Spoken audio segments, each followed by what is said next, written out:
master design des environnements numériques et elle s'intéresse aux pratiques du design dans toutes leurs dimensions et explore les multiples interactions entre design et numérique.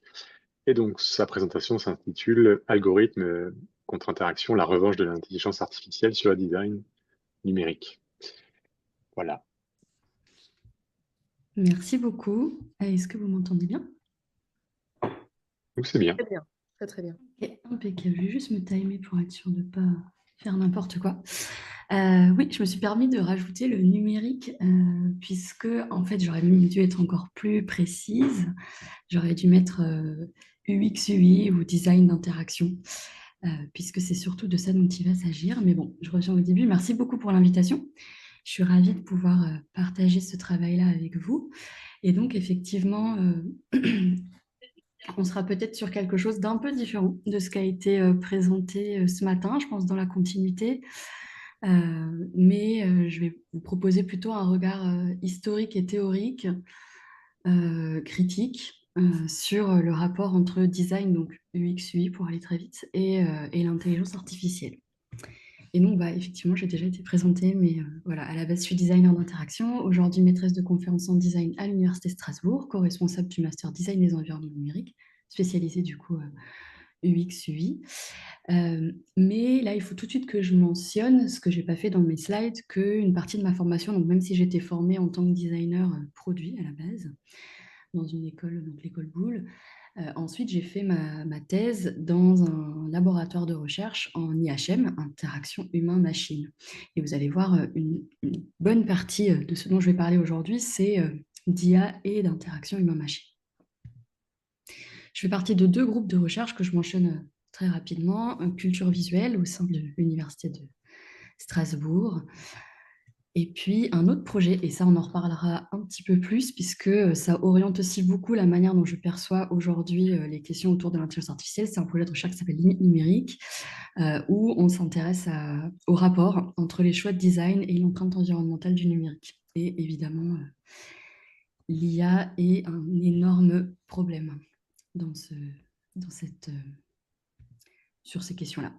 Pour en revenir du coup à ce dont je vais vous parler aujourd'hui, je vais m'appuyer sur un article qui a été publié dans une revue en ligne qui s'appelle Network Cultures, sous le titre là, mais en anglais du coup. Donc si jamais vous voulez creuser un petit peu plus, puisque je ne rentrerai pas dans tous les détails, mais voilà, l'article est en ligne à cette adresse-là.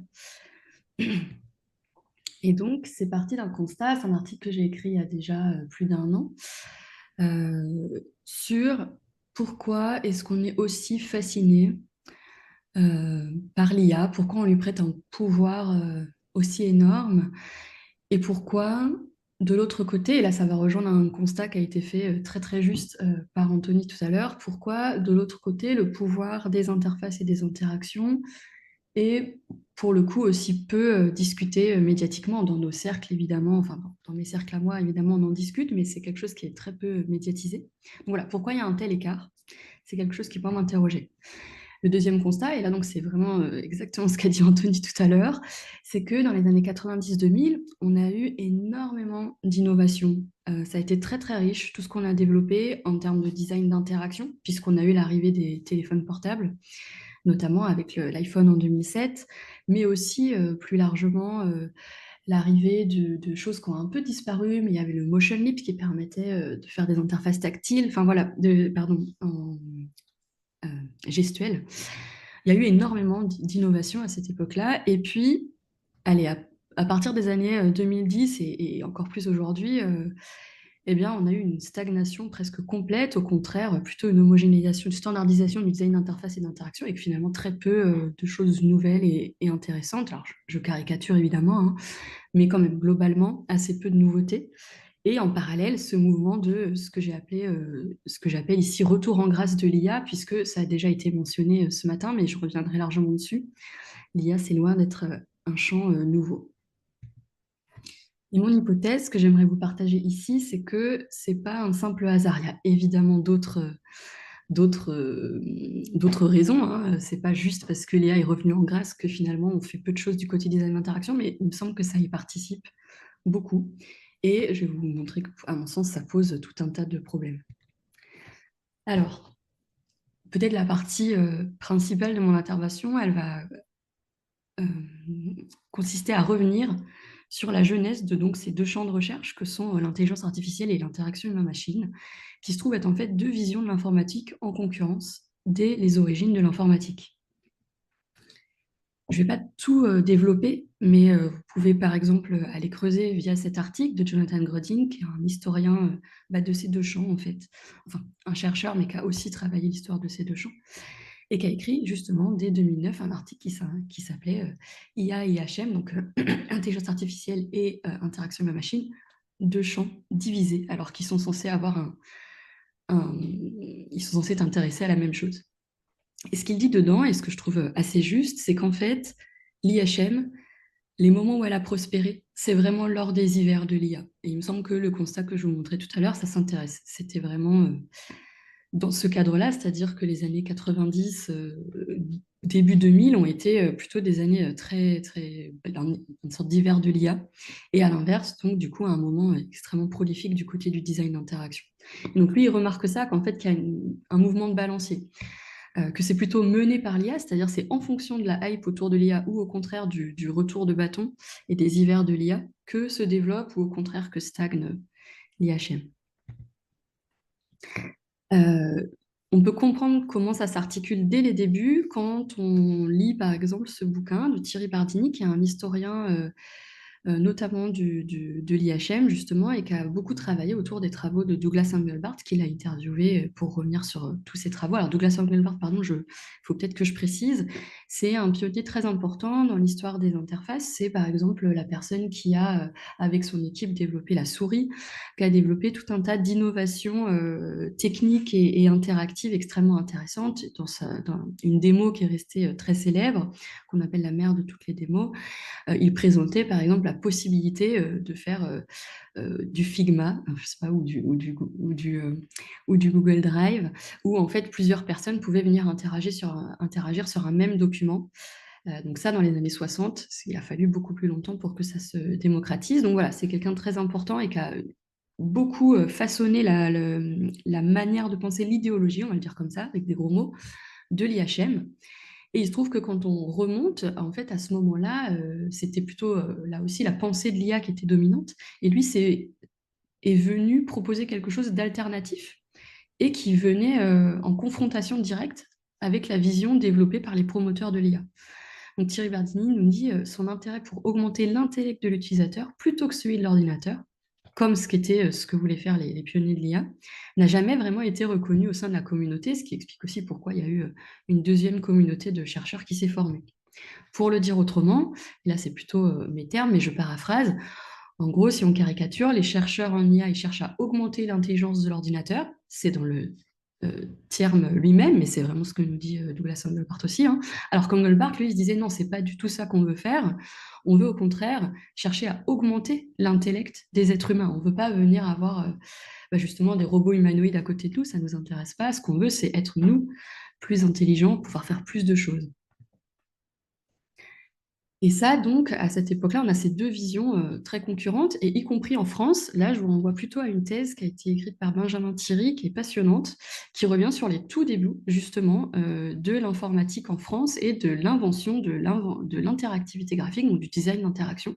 Et ce qu'il dit très bien dans sa thèse, ce que j'ai pris ici, c'est qu'en gros, dans les années 60, là aussi, on avait une vision qui était vraiment celle de l'IA. En gros, les pionniers de l'informatique pensaient que l'ordinateur pourrait être utilisé pour automatiser de nombreuses tâches, donc y compris, et là c'est ce que je vous montre ici, c'était beaucoup dans des cadres très industriels, donc par exemple, pour tout ce qui est gestion, mince, pardon, le terme ne va pas me revenir, mais donc la création de plans de vol, c'est-à-dire gérer les avions et faire en sorte que voilà, les différents avions puissent atterrir sans qu'il y ait de problème, eh bien, c'était typiquement le genre de tâche dont on pensait que très rapidement, des ordinateurs pourraient s'en charger et qu'on n'aurait plus besoin d'avoir des personnes qui s'en chargent. Sauf que voilà, quand ils ont voulu s'y mettre très rapidement, ces chercheurs-là se sont rendus compte qu'en fait, cette automatisation serait beaucoup plus complexe à réaliser qu'ils n'avaient anticipé.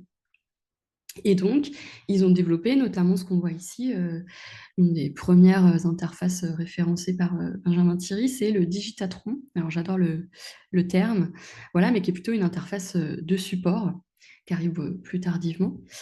Mais l'idée, c'est que voilà, le design interaction, ou l'IHM, hein, qui est le champ de recherche plus ancien, a émergé face à l'impossibilité de remplacer l'humain par la machine et est venu proposer ce que Benjamin Thierry appelle une nouvelle voie, celle de la complémentarité, et qu'on retrouve aussi vraiment dans ce que propose Douglas Engelbart. Donc là, je vous ai mis un diagramme issu de ses travaux.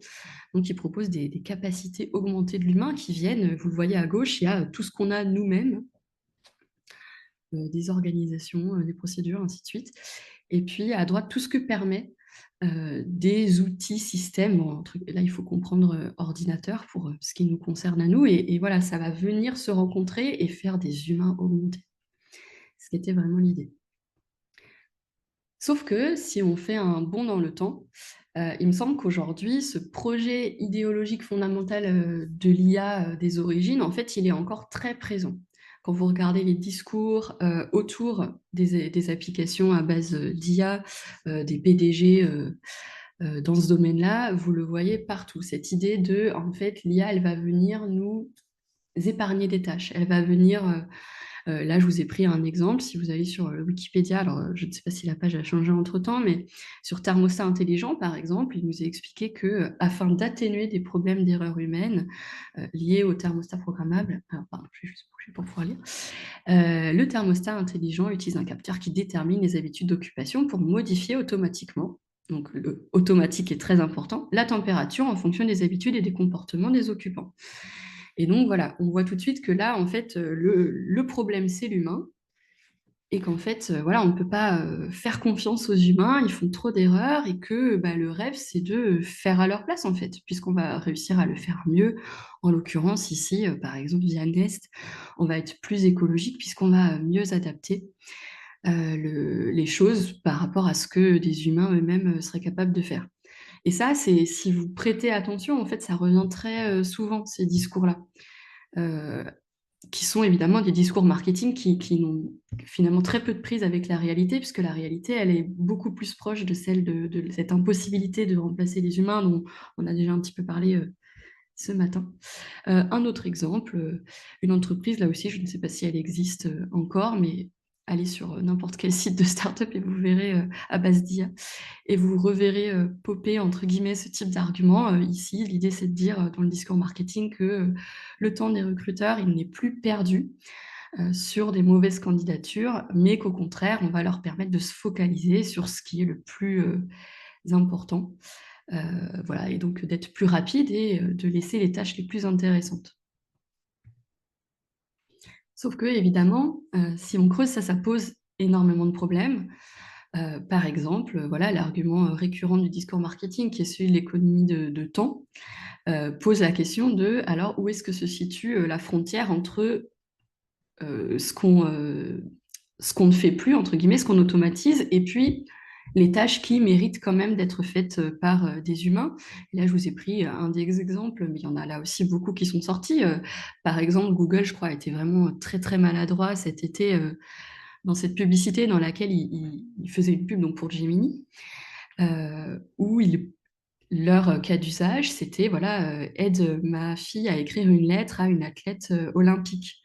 Et bon, ça me paraît évident, mais voilà, évidemment, il y a eu un backlash sur mais quel est l'intérêt de ne pas faire quelque chose de personnalisé dans ce contexte? Est-ce que c'est vraiment le genre de choses qu'on a envie d'automatiser ou au contraire, est-ce que la sincérité, l'authenticité des mots n'a pas plus de valeur que ça?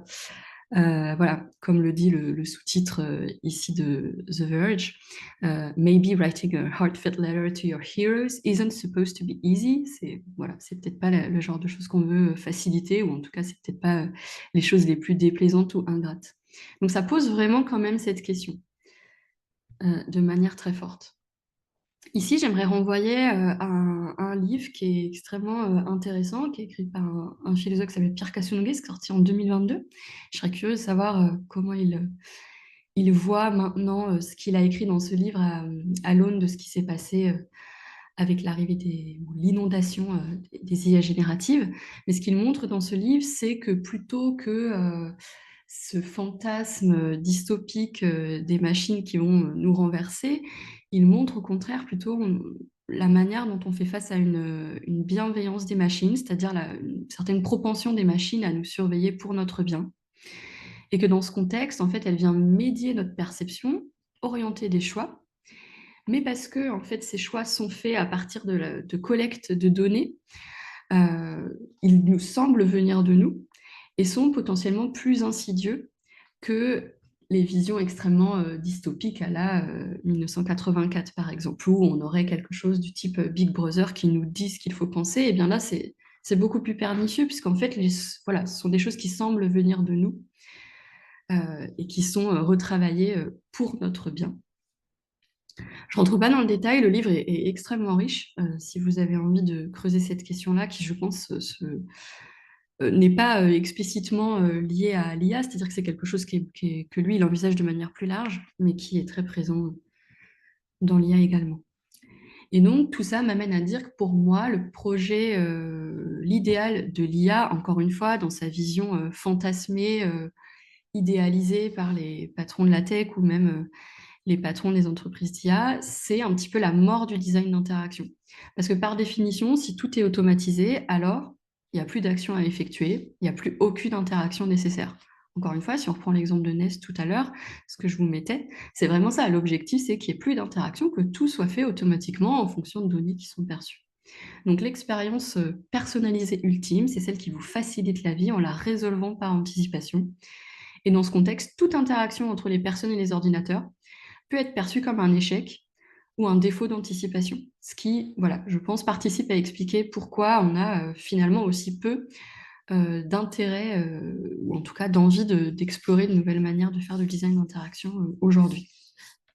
On en voit des traces, je regardais un TED Talk, je ne sais plus si c'est d'Altman ou, pardon, j'ai oublié de quel CEO qui disait exactement ça, c'est-à-dire, voilà, ce qu'on veut, c'est faire les choses par anticipation, vous lire, vous comprendre le mieux possible pour répondre de la meilleure manière possible. Il y aura toujours besoin d'interface parce qu'on n'arrivera jamais à faire à 100%, mais c'est ce vers quoi on tend. Dans ces deux visions en concurrence donc IHM d'un côté, design interaction, je mets les deux ensemble, vous me pardonnerez, et puis pour aller plus vite, hein. Et puis de l'autre côté, IA, c'est aussi un rapport à l'apprentissage qui est vraiment très différent. Et là, on va pouvoir toucher les questions d'interface aussi de ces outils d'IA, puisque donc, si je reprends le texte de Thierry Bardini qui parle donc de la pensée de Douglas Engelbart, ce que disait Douglas Engelbart à Thierry Bardini, et pardon, j'arrive pas à avoir mon curseur pour bouger. Ah, il revient. C'est pas grave, je vais essayer de me souvenir ce que j'ai écrit. Les chercheurs en intelligence artificielle, donc là c'est Douglas Engelbart qui parle, disaient ou on dit, ce qu'on suppose, c'est que l'ordinateur devrait s'adapter à l'humain. Donc on revient sur tout ce que j'ai énoncé précédemment, et ne devrait pas demander à l'humain de changer ou d'apprendre quoi que ce soit. Et pour moi, c'était juste à l'opposé de ce que je pense. Donc on voit que là, il y a vraiment un point de friction extrêmement important et à mon sens pas du tout négligeable dans la manière dont on pense ces outils, la relation à ces outils. La... Ouais, oui, oui, c'est ça, la relation à ces outils. Je vous ai mis à côté une image qui a été prise justement, qui est une image qui a été utilisée par Douglas Engelbart, où il a fait une sorte d'expérimentation où pour lui, je vous ai montré tout à l'heure comment il pensait que l'ordinateur pouvait être un outil pour augmenter l'humain. Mais il voyait aussi le potentiel inverse, qui est justement, pour lui, caché derrière cette vision de l'IA, de ce qu'il appelait en anglais de-skilling, c'est-à-dire un moyen de nous rendre moins compétents, moins qualifiés. Et il illustrait via cette illustration de bah voilà, un crayon, s'il est mal fait, ou en tout cas s'il n'est pas pensé pour nous permettre de faire des choses, eh bien, il va venir rendre l'écriture extrêmement compliquée. Et tout ce que permet l'écriture, de plus en plus compliqué. C'est-à-dire c'est une sorte de réaction en chaîne. Donc, évidemment, j'interprète ici hein, ce qu'il aurait peut-être pensé aujourd'hui. Je ne sais pas ce qu'il en aurait pensé vraiment, mais en tout cas, à l'époque, pour lui, c'était extrêmement problématique de ne pas demander aux humains d'apprendre. Et cette pensée-là s'est vraiment retrouvée pendant très longtemps chez tous les pionniers de l'IHM.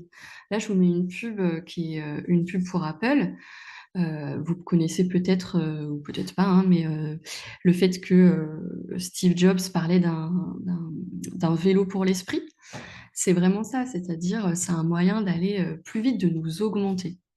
Et on le retrouve, j'ai aussi une chouette affiche, malheureusement je ne l'ai pas mise là. Microsoft aussi avait ce discours, enfin voilà, ça a irrigué beaucoup des évolutions justement liées à la micro-informatique, c'est-à-dire tout l'âge d'or, on va dire, des premières interfaces graphiques avait vraiment ce modèle en tête. Ça pose aussi d'autres problèmes au-delà de enfin, mais liés à cette question de l'apprentissage, ici résumé par Dominique Cardon, qui nous dit que le problème des algorithmes prédictifs, c'est voilà, les algorithmes qui se disent prédictifs ne le sont pas parce qu'ils seraient parvenus à entrer dans la subjectivité des personnes pour sonder leurs désirs ou leurs aspirations. Ils sont prédictifs parce qu'ils font constamment l'hypothèse que notre futur sera une reproduction de notre passé.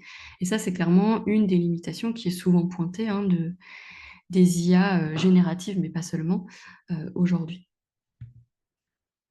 C'est le fameux « si vous avez aimé ceci, vous aimerez cela ». Et voilà ce que me propose Amazon, par exemple.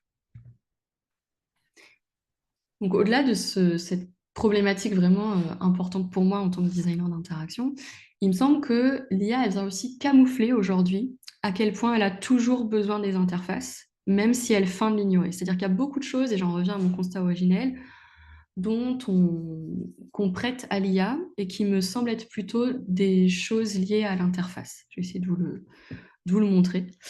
C'est ce que je dis ici. La puissance de l'algorithme ou des IA en général relève autant de choix de design d'interface mettant en valeur l'algorithme que de l'algorithme en lui-même.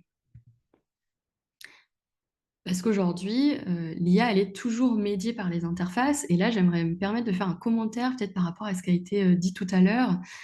Parce qu'il y avait une question, je crois, sur est-ce qu'on pourrait un jour se passer d'interface. Je pense que je suis au regret de vous dire que je crois que non. Parce qu'en fait, les ordinateurs et donc l'IA est, on va dire, une surcouche, mais l'informatique en général, c'est du binaire. Et en fait, on aura toujours besoin d'une interface qui va faire la médiation entre ce langage binaire et nous. Et en fait, l'histoire de l'informatique, c'est une histoire des interfaces. Les langages de programmation sont des interfaces. Donc, je pense que ce fantasme d'interface plus naturelle, c'est aussi quelque chose qu'on doit apprendre à déconstruire. Je vais en reparler un peu plus, mais voilà, parce que ça reste un fantasme, je pense, participe à occulter justement le pouvoir qu'ont ces interfaces et l'importance qu'elles ont, y compris pour médier des outils d'IA. Donc aujourd'hui, l'IA, elle est toujours médiée par des interfaces, à la fois pour la collecte d'informations, mais aussi pour matérialiser son action et son effet. Et là, je vous prends des exemples beaucoup plus larges que les IA génératives. J'espère que vous ne m'en voudrez pas. Par rapport à la collecte d'informations, on a régulièrement des gens qui viennent se plaindre, par exemple, que pourquoi là, donc c'est plutôt pour les algos qui vont venir faire la curation d'un fil sur Thread ou autre. Pourquoi ne pas demander aux gens ce qu'ils auraient envie de lire? Pourquoi ne faire que des inférences à partir d'actions, c'est-à-dire à partir des likes, à partir des retweets et ainsi de suite? Pourquoi est-ce que je ne peux pas le faire moi-même? Je vais lire la phrase en anglais. I want to tell the algorithm what I want and then be able to tweak those preferences, not have it learn what it thinks I want from what I do. Donc, il ne veut pas que l'algorithme apprenne à partir de choses qu'il fait, c'est-à-dire fasse des inférences. Il n'empêche que voilà, ces inférences, elles sont faisables ou elles sont médiées par l'interface. C'est-à-dire, tant qu'on continue à faire ces inférences-là, on doit se reposer sur les interactions, sur les données qu'on peut capter. Donc, encore une fois, les nombres de likes, les nombres de retweets, et pas du tout d'autres choses qui ne sont pas présentes dans l'interface. Ça pose cette question-là. Là, je pense qu'il y a un énorme travail, par exemple, qui pourrait être fait du point de vue du design d'interaction et d'interface pour mieux organiser cette collecte de données si on veut aller vers là. Excusez-moi, j'ai raté la slide où j'étais censée dire ça, c'était ici. Voilà, les concepteurs d'algorithmes vont se servir de fonctionnalités préexistantes et les utiliser comme proxy pour en tirer des interfaces, c'est-à-dire interpréter des actions qui n'ont pas été conçues pour dialoguer avec l'algorithme à l'origine. Et ça, c'est très peu questionné. Ça, c'est un pan. Et puis l'autre pan, c'est l'importance des interfaces dans la matérialisation des actions des IA et de leurs effets. Je pense un bon exemple, c'est à quel point on a parlé des algorithmes et des IA derrière les fils, j'en sais rien, sur TikTok, sur Insta, sur YouTube, et finalement très peu les choix de design. C'est-à-dire que, à mon sens, pourquoi les recommandations sont aussi puissantes, c'est certainement parce que ce sont des algorithmes qui fonctionnent bien, mais elles ne sont pas mises n'importe où dans l'interface. Elles sont mises juste à côté de l'écran, qui par défaut n'est pas mis en plein écran et donc qui vous laisse la possibilité de voir. Le fait que, en termes de design d'interaction, quand votre vidéo elle se termine, on enchaîne directement avec la suivante, ça a pour moi un impact beaucoup plus important que le choix de quelle vidéo, enfin beaucoup plus important, je ne peux pas le quantifier, mais en tout cas certainement aussi important que dans quel ordre ont été choisies les vidéos ou quelles vidéos ont été choisies. Si on fait le lien avec tout ce qu'on connaît de la télé, par exemple, toutes les recherches sur la télé, voilà, on n'avait pas besoin de ce type d'algorithme pour faire en sorte que les gens restent longtemps derrière leur écran, par exemple. Pareil, la publicité en ligne dont elle se vante beaucoup de travailler justement à partir de données qui vont venir cibler les personnes, eh bien, donc là, il y a un livre pour celles et ceux qui souhaitent en savoir plus, mais c'est aussi, il me semble, quelque chose où on surjoue beaucoup le pouvoir de cette personnalisation via des algorithmes, donc souvent à base ou des IA, alors que la publicité, ça fait des années qu'elle marche très très bien et qu'elle n'a pas eu besoin de ce type d'algorithme pour fonctionner. Un autre exemple sur TikTok, là, je m'appuie sur un article de Laurence Allard où elle montre par exemple comment là aussi certains choix d'algorithmes sur TikTok participent beaucoup à faire en sorte d'engager les utilisateurs, pour utiliser un terme qui est beaucoup utilisé dans l'industrie, dans ce type de plateforme. Et un exemple certainement le plus connu, le scroll à infini, voilà, qui est certainement aussi addictif que l'algorithme qui choisit les contenus, en tout cas dont on ne peut pas, à mon avis, séparer les deux. Et puis bah là, j'ai mis 2-3 slides sur cette question vu qu'on en parlait ce matin. Il me semble aussi donc que c'est pour toutes ces raisons que les interfaces d'IA sont aujourd'hui aussi pauvres. Là, je renvoie à un article de Amelia Wattenberg qui est vraiment très intéressant, dans lequel elle essaye justement de déconstruire cette idée que les chatbots seraient le futur de nos interactions. Donc, elle y explique why chatbots are not the future. Et elle dit, prenez une interface typique de chatbot, le seul indice que l'on reçoit est qu'on doit entrer des caractères dans le champ texte. L'interface est identique à celle du champ de recherche de Google, un formulaire de connexion. Bien sûr, les utilisatrices, les utilisateuristes peuvent apprendre avec le temps quelles sont les répliques, les prompts qui fonctionnent, mais le fardeau de cet apprentissage repose sur chacun des utilisateurs, alors que l'on pourrait l'insérer dans l'interface. Et dans son article, elle en propose plusieurs exemples, et ses travaux plus récents sont vraiment dans cette lignée. Mais il me semble que ces interfaces très pauvres, elles le sont justement parce qu'elles sont perçues comme des interfaces particulièrement naturelles. Comme on interagit en langage naturel, eh bien, il y a cette idée que, bah voilà, que ce serait plus proche des humains, plus facile à prendre en main, ce qui certainement, dans une certaine mesure, peut être le cas, quoique je pense que ça se discute. Par contre, dire que c'est naturel, simple et intuitif, je pense que c'est vraiment une énorme simplification et quelque chose qui est une erreur, à mon sens. Là aussi, je renvoie à un article passionnant de Hansen et Dalsgaard, dans lesquels, en tant que chercheurs en IHM, ils se font bah voilà, une note à nous-mêmes, arrêtons d'appeler des interfaces naturelles.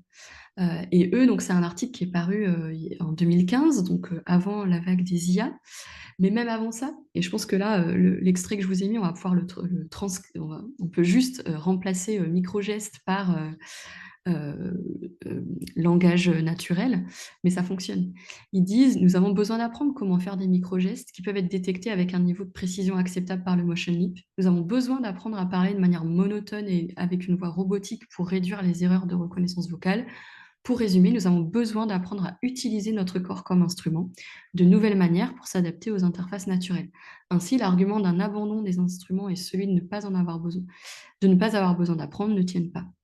Et je pense que pour aujourd'hui, c'est toujours extrêmement valable, c'est-à-dire C'est pas pour rien que c'est développé la notion de prompt engineering ou ainsi de suite. C'est-à-dire c'est loin d'être complètement intuitif et naturel. Ce sont des choses qui se travaillent et on le voit bien dans les travaux qui ont été présentés. Les travaux d'artistes vont bien au-delà du langage naturel qui nous est perçu. Mais voilà, le fait que ce soit perçu comme naturel et donc derrière le naturel, il y a une idée très très positive.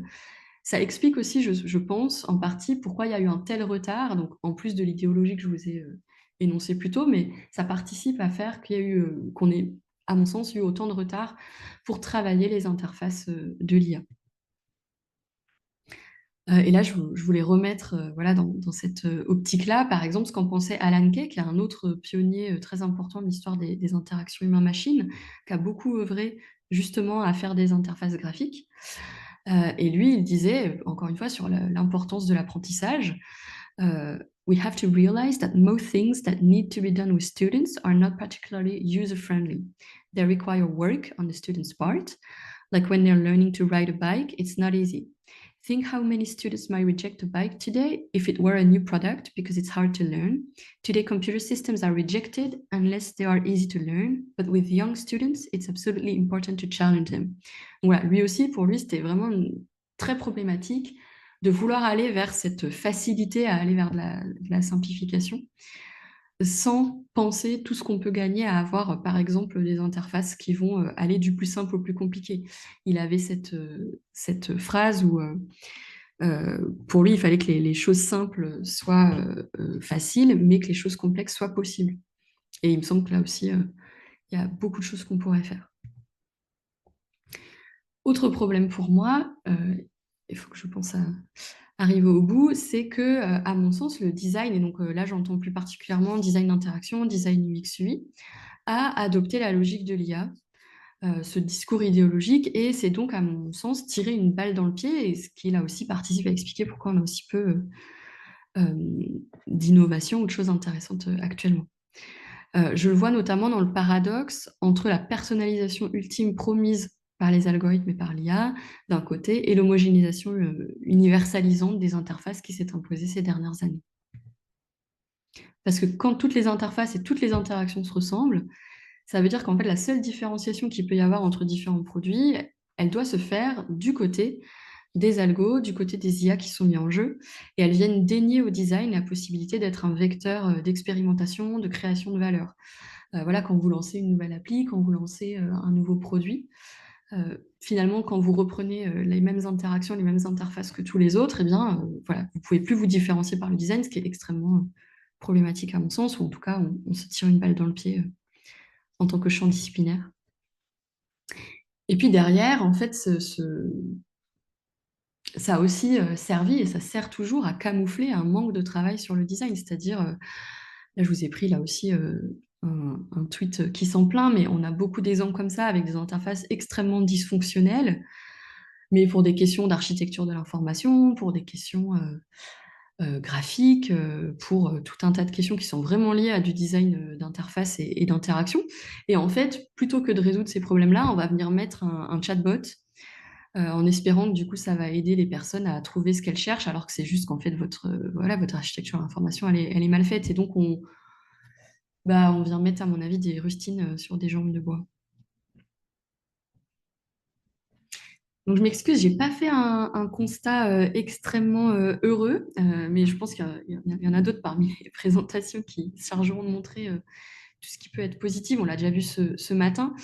À mon sens, c'est difficile pour moi d'être aussi enthousiaste, déjà donc de par là d'où je viens, le design d'interaction et de la concurrence qui existe entre ces champs, mais aussi pour d'autres raisons. Alors je vais en parler.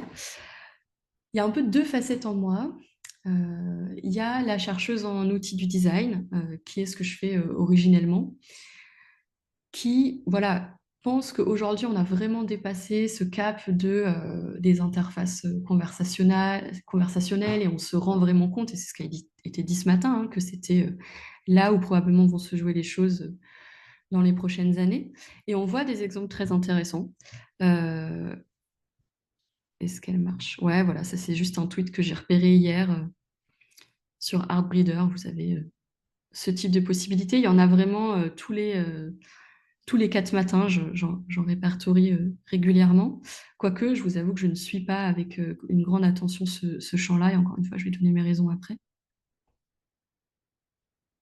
Mais clairement, c'est là que se font aujourd'hui les choses, il me semble.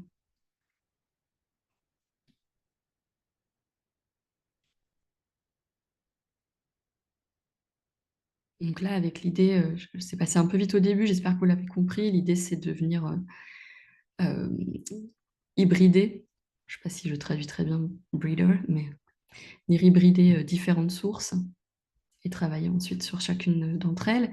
Et puis un autre projet qui est cette fois-ci un projet de recherche où malheureusement j'ai pas j'ai pas le nom des auteurs, parce qu'en fait c'est un papier que j'ai reviewé et il n'est pas encore sorti, mais il va sortir bientôt. Hop, je vais juste vous montrer. Et où eux, ils tentent de travailler plutôt la spatialité des images. Alors moi, j'ai le son dans les oreilles, mais je pense que vous ne l'avez pas. Mais je pense que c'est pas grave, l'image se suffit à elle-même. Voilà, vous allez créer des design tokens. Il y a aussi la possibilité de faire des imaginative tokens, je n'entre pas dans le détail. Hmm.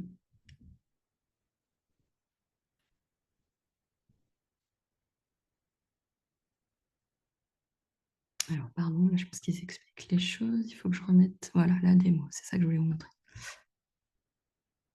Là, vous allez pouvoir venir sélectionner des images sources, expliquer ce qui vous intéresse dans ces images. Est-ce que c'est le sujet? Est-ce que c'est les couleurs? Est-ce que c'est le style?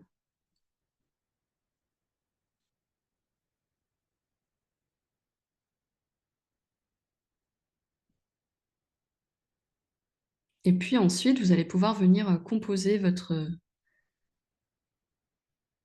canevas, votre planche, votre image, à partir de ces différents éléments que vous allez pouvoir combiner, réutiliser.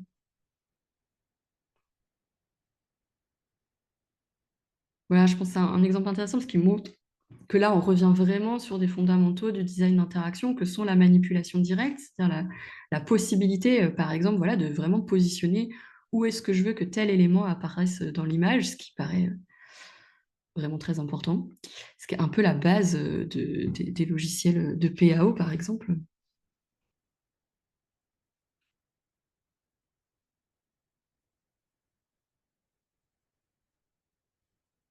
Voilà, là, par exemple, voilà, en fonction de la taille des couleurs, ça vous dit un petit peu les proportions que vous voulez avoir. Puis ensuite, ça vient générer des trucs. Alors, bon, voilà, je vous laisse juger des résultats, mais en tout cas, dans l'idée, il me semble qu'il y a beaucoup de potentiel en termes d'interaction.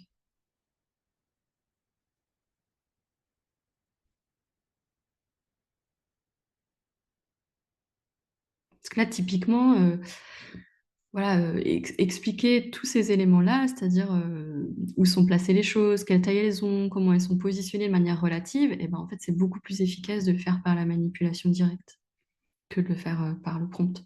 Alors, ça présente d'autres enjeux, mais voilà, je vais m'arrêter là. Leur révélation était assez intéressante. Donc voilà, donc ça c'est la partie plus optimiste chez moi, ou en tout cas qui se dit ouais mais trop bien, c'est tout un champ d'exploration pour le design d'interaction. Et puis la raison pour laquelle j'y vais pas du tout, c'est parce que donc ces dernières années, je me suis engagée dans un autre projet de recherche qui est donc un projet qui s'appelle Limite numérique, et dans lequel voilà, l'IA est extrêmement problématique.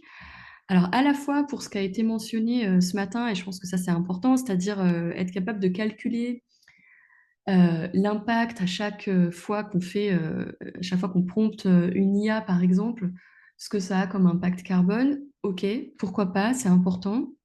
Mais il me semble qu'en fait, l'impact de l'IA, il se joue à une échelle beaucoup plus importante.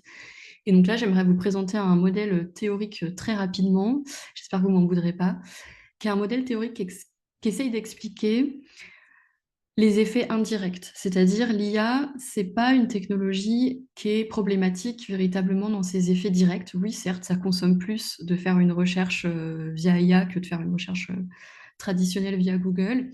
Mais en fait, l'enjeu, il est ailleurs, c'est-à-dire que les IA vont venir stimuler la demande euh, à travers, et là je vais vous en montrer des exemples, à travers un marketing très agressif, à travers là aussi tout un travail de design pour nous pousser à l'utiliser. Ensuite, cette demande, elle va venir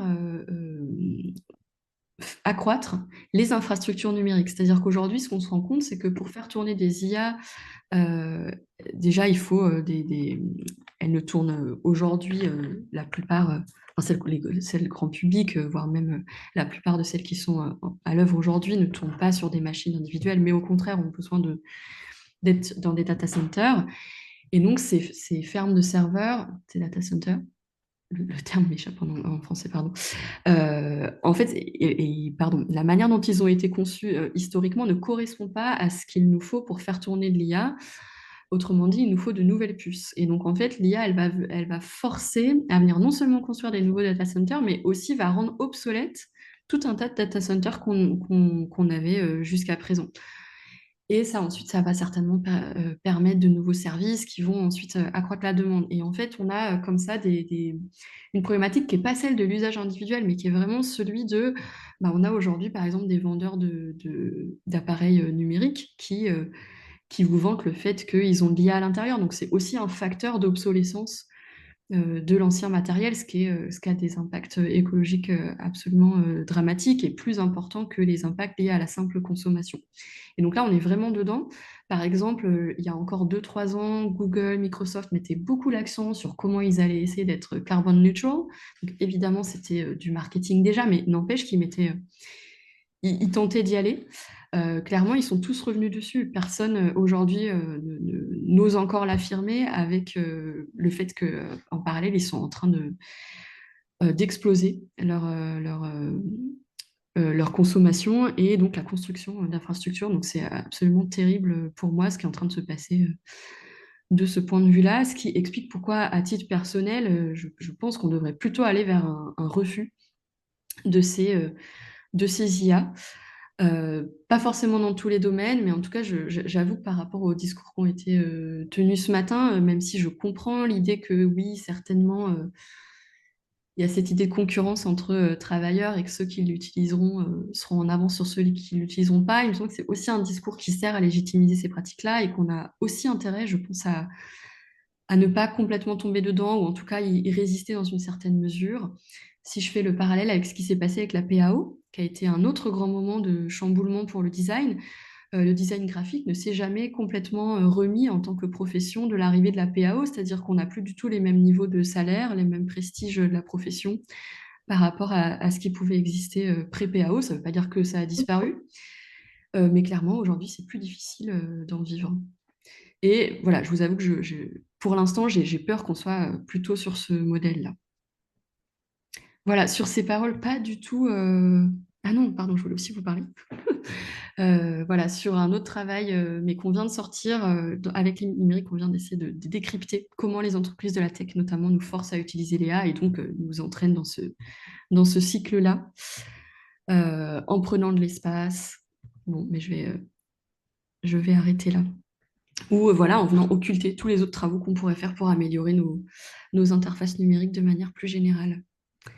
Et je vais vous laisser sur ce constat très négatif. Encore une fois, je me permets de le faire aussi parce que voilà, il y a les collègues qui ont tenu d'autres discours et qui vont encore tenir d'autres discours, mais ça me semble important quand même de porter cette voix-là.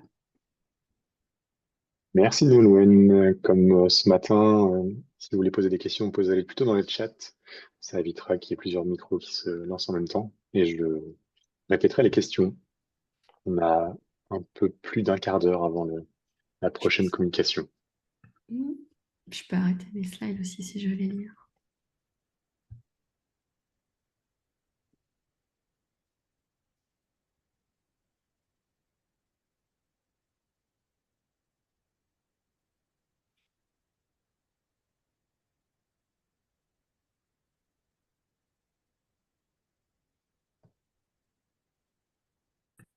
Alors, n'hésitez pas si vous avez des questions. Eh bien, Anthony, justement, pour rebondir sur la question de ce matin, connais-tu des interfaces qui montrent la consommation énergétique des IA? J'en ai pas à ma connaissance. Je serais intéressée de les avoir, mais Pour moi, c'est aussi des interfaces qui sont potentiellement trompeuses. Enfin, avec le numérique, on a un peu commencé dans ce champ-là, hein, avec l'idée de oui, on va responsabiliser les gens, on va leur montrer l'impact. Sauf qu'en fait, et tu le disais toi-même ce matin, c'est en fait très problématique parce que ça vient remettre les choses de manière personnelle, alors que, bah, par exemple, l'article sur lequel je suis passée très, très brièvement à la fin, mais l'arsenal de techniques qui sont mobilisées aujourd'hui par les différentes entreprises de la tech pour qu'on adopte leurs IA, font qu'en fait, c'est très difficile d'y résister. Donc, même si on nous dit, oui, vous avez dépensé de temps, en fait, au moment où on devient obligé de les utiliser, obligé ou en tout cas largement incité, je pense que ça pèsera très peu. Donc, l'action, à mon avis, il faut qu'elle se joue à échelle plus grande. Après, rien n'empêche quand même de travailler sur ces questions-là, hein. Je pense que c'est important, mais j'ai peur que ce soit pas suffisant. Emmanuel rebondit également. On a surtout vu des IA de génération d'images. Y a-t-il des choses pertinentes pour la génération vectorielle? Alors là, je te propose de poser la question peut-être à Étienne Mineur, qui a l'air beaucoup plus en pointe que moi pour voir tout ce qui se fait de manière très actuelle. Voilà, moi, clairement, c'est aussi un champ que j'ai décidé de ne pas véritablement investir après ce premier travail. Mais voilà, aussi par réaction et encore une fois aussi parce que je peux me le permettre en tant que chercheuse. Auriez-vous des sources qui traitent de l'arrivée de la PAO et de ses impacts sur la profession? Il y a le super projet de Clémence Imbert qui est en cours sur la question. Alors après, je ne suis pas sûre qu'elle traitera des aspects économiques. Est-ce que j'ai une source comme ça? Non, malheureusement, ce sont plutôt des travaux épars pour l'instant. En tout cas, sur l'aspect sociologique que je viens de citer. Il n'y a Peut-être pas un Clémence, article qui viendrait de je peux le... rebondir. Je ne sais Oui. pas si on m'entend, pardon, Anthony. Sur le projet Clémence Imbert, vu que c'est un projet d'aide, oui, on va traiter des mutations économiques. Voilà, le projet démarre à peine, donc les résultats seront plutôt dans 1 ou 2 ans, mais cette partie-là est prise en compte dans le projet, oui. Et mise en perspective avec l'IA, ça c'est le point final. Alors, Étienne Mineur nous envoie un lien justement de d'IA qui permet de générer du SVG. Oui, puis il y a une sorte de boucle, c'est-à-dire au-delà, pour le SVG, il y a aussi toutes les IA qui sont mises en œuvre dans les outils de design numérique, donc design Mm, UX/UI, par exemple dans Figma et ainsi de suite, et qui participent encore plus à standardiser. Enfin, c'est un peu le serpent qui se mord la mm. queue et à Oui, automatiser les choses. il y a des templates, des sites web templates par exemple, qui sont maintenant boostés à l'IA avec des fabriques comme Squarespace et ce genre de choses qui, quand on voit des pubs, justement, nous montrent, ah, regardez, grâce à l'IA, vous pourrez faire votre site tout seul, à Mm, partir de petits blocs. ouais. Merci Julie pour la ref. Oui, autre aspect sur l'évolution avec l'arrivée de la PAO, et là peut-être que Julie aura, je ne sais plus si c'est dans cet article-là ou s'il y en a d'autres, mais ça a vraiment été aussi un moment où on a demandé de plus en plus de choses aux graphistes, c'est-à-dire comme on était plus rapide pour faire les choses, on a aussi pu leur en demander plus, donc ils se sont retrouvés à prendre en charge beaucoup plus de choses que ce qu'ils devaient faire avant. Mm. Donc encore une fois, pour venir nuancer cette idée qu'on va vraiment gagner du temps, en fait, ce temps, il va venir se remplir avec d'autres choses. Alors, David Olivier qui précise aussi, on peut générer des SVG avec des LLM, effectivement, comme le code SVG, ça ressemble beaucoup à du code HTML, on peut en faire assez facilement. Et Anthony, est-ce que le drame des interfaces d'IA et des interfaces templates ennuyeuses ne vient pas aussi d'un manque de culture numérique des designers graphiques? Oui et non, parce qu'en fait, là aussi, historiquement, je sais pas, il y avait des trucs incroyables, quoi. Tout ce qui s'est passé à l'ère de Flash, je ne suis pas sûre qu'ils avaient une culture numérique beaucoup plus forte. Voilà, évidemment, moi, j'ai toujours un peu mon prisme outil, donc j'ai tendance à penser qu'il y a certainement une partie qui vient des outils. Flash encourageait une expérimentation que, par exemple, Figma aujourd'hui n'encourage pas du tout de la même manière. Je pense qu'il y a encore d'autres facteurs qui sont potentiellement source d'explication. Et peut-être hein, la manque de culture numérique, mais j'en ferai pas l'hypothèse principale. Je pense que le fait que ce soit devenu un métier très industrialisé et donc taylorisé, c'est-à-dire voilà, chacun fait sa petite partie, euh, n'aide pas non plus à faire des choses qui sortent justement de process industrialisés.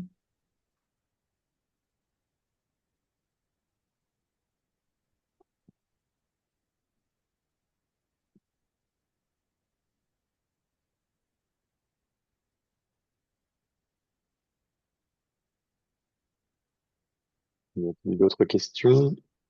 On a un petit peu d'avance encore. Ah bien, Geoffrey, Nolwenn, avec ton regard, penses-tu que les outils vont aller jusqu'à intégrer les réglementations nouvelles, IA Act par exemple, afin de labelliser les productions réalisées en IA, et donc voir des interfaces modifiées par les lois de régulation? Je ne sais pas, Geoffrey. Euh, pour les images, peut-être qu'on va aller vers là. Pour les interfaces, ça me semble plus compliqué. Surtout qu'on va vraiment passer à un modèle hybride où, en fait ce sera très difficile de distinguer ce qui a été produit avec IA de ce qui ne l'a pas du tout été. Genre à aucun moment dans les différentes étapes. Donc bah ouais, c'est pas complètement gagné.